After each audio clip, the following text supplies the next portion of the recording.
Muy buenas noches para todos, espero que se encuentren muy bien.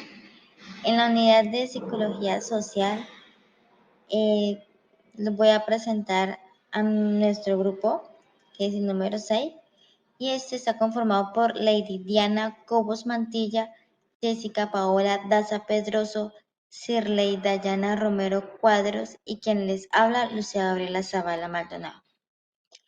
En esta oportunidad yo les voy a hablar sobre el comportamiento o la conducta social teniendo en cuenta el factor que generó el COVID-19 y su vacunación. Para empezar, teniendo en cuenta que la conducta social es la respuesta que nosotros tenemos como individuos y la cual tiene como fundamental fin es el proceso de permitir la comunicación, que podamos nosotros notar el gran impacto que tuvo las consecuencias que nos dejó el COVID-19. Como algunos ejemplos podemos observar que las personas tomaron una conducta muy agresiva hacia las personas que no se quisieron colocar la vacuna o incluso hasta el personal de salud, teniendo en cuenta que en las noticias nosotros veíamos que al personal de la salud se le discriminaba, se le insultaba, hasta incluso llegaron muchas veces a golpearlos simplemente porque las personas en su miedo y en su afán de no estar infectados, dejaron de lado su humanidad y empezaron a discriminarlos, a querer apartarlos. Por otro lado, algunas personas también se dejaron influenciar por lo que las otras decían, por los mitos, por su absurdo conocer, sí, su ignorancia, que decían que las vacunas tenían un chip que el gobierno nos quería controlar y todas esas cosas. Y por último, también tenemos como ejemplo el contacto que antes de la pandemia nosotros pues pensábamos que el contacto con las otras personas era fundamental y esto hizo que las personas se volvieran más insensibles, que solamente pensaran en su persona y se olvidaran en el bienestar de las otras. Entonces, el pensar ahora de la gente es, solamente importo yo, que yo no me enferme, que mi familia no se enferme, pero si la familia de mi vecino, mi amigo o alguien se enferma, eso es problema de él, o, uy, no, él se murió por COVID, entonces me voy a alejar de la familia de él. Son aparentemente acciones eh, malintencionadas en muchas ocasiones o a veces el desconocer las cosas hace que la gente tome malas decisiones. Muchas gracias y los dejo con mi compañera. Cordial saludo. Representaciones sociales imaginarias, que son procesos cognitivos que incluyen la presencia de creencias, estereotipos, normas, valores y opiniones. El ejemplo a elegir fue la lactancia materna y en este artículo nos habla de todas las preguntas que ellos tienen acerca de todos los tabúes que hay con respecto a lo que dicen que puede llegar a pasarle a las madres lactantes con diferentes dudas, ¿no? ¿Cuáles han sido algunas representaciones imaginarias y creencias en cuanto a lo social, a la representación social? Ellos ellos veían o ven que era como una amenaza tanto para la madre lactante como para el lactante porque podría llegar a enfermarlos, ya que en el inicio de esta población pues solo había muy pocos estudios o no lo sabían.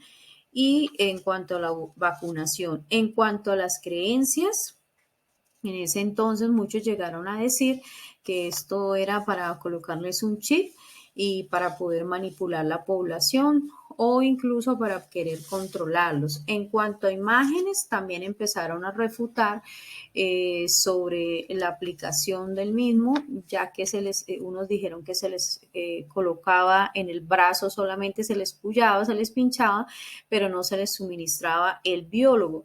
Y si miramos, pues las vacunas dependiendo del laboratorio era una dosis unidosis, que solo se colocaba se coloca una vacuna y se desecha la ampolla, o multidosis, donde se le suministran varias vacunas. Esto dependiendo del laboratorio. En cuanto a las creencias que ellos tenían, esta población, muchos decían que era como una alianza con el diablo o algo así, porque podía llegar a influenciar o a interferir en el comportamiento del mismo. En cuanto a las concesiones de la vacunación, decían inicialmente, esto ya hablando del artículo 2020, que la vacuna era una farsa y que era un invento del gobierno para manipular a las personas o a la población.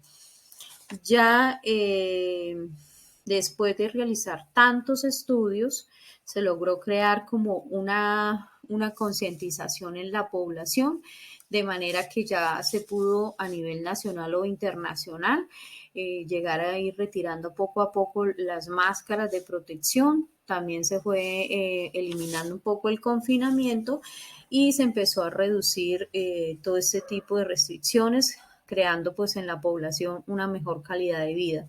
En cuanto a la conciencia de educación, pues fue una lucha y aún la sigue siendo eh, frente al virus, frente a las consecuencias que ocasionó aquella pandemia y que aún se siguen ocasionando.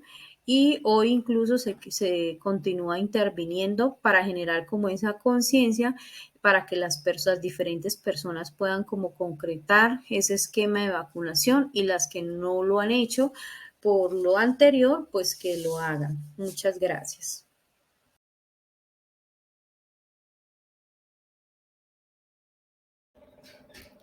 Bueno, ahora vamos a explicar sobre la heurística y los sesgos cognitivos en la actual pandemia COVID-19.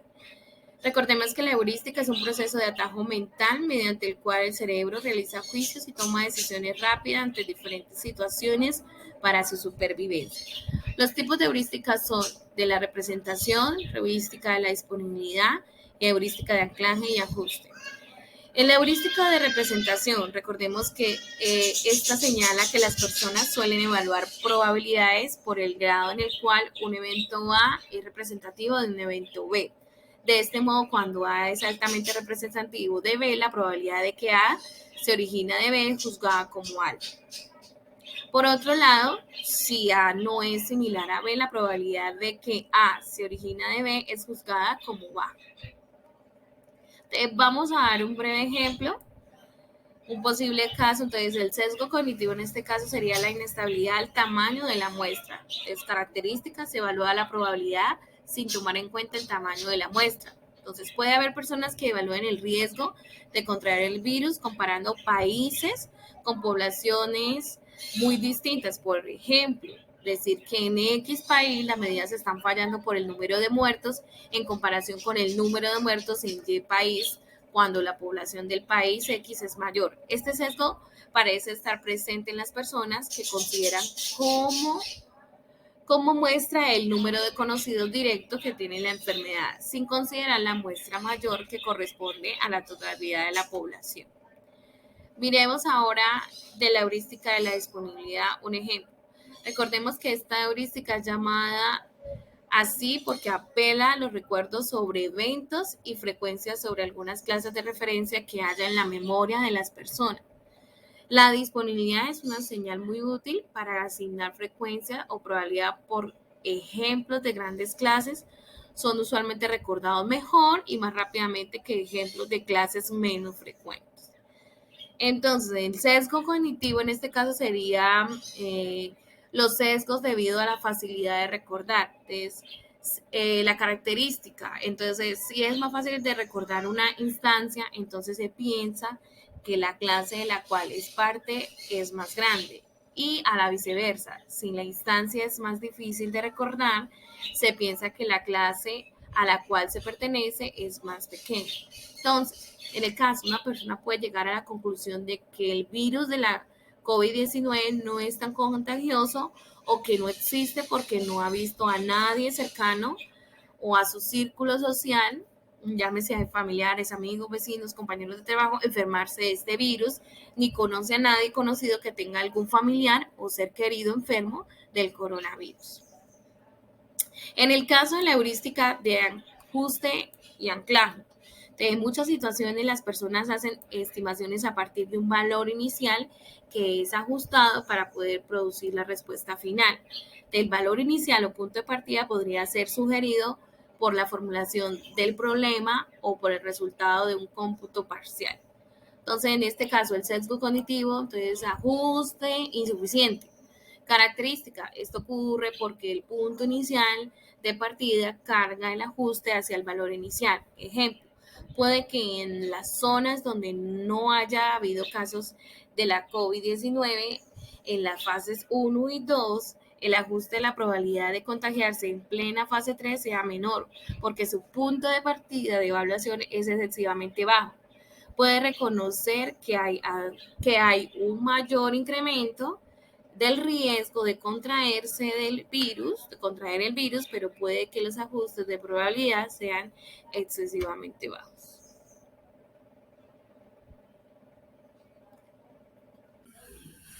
Buenas noches.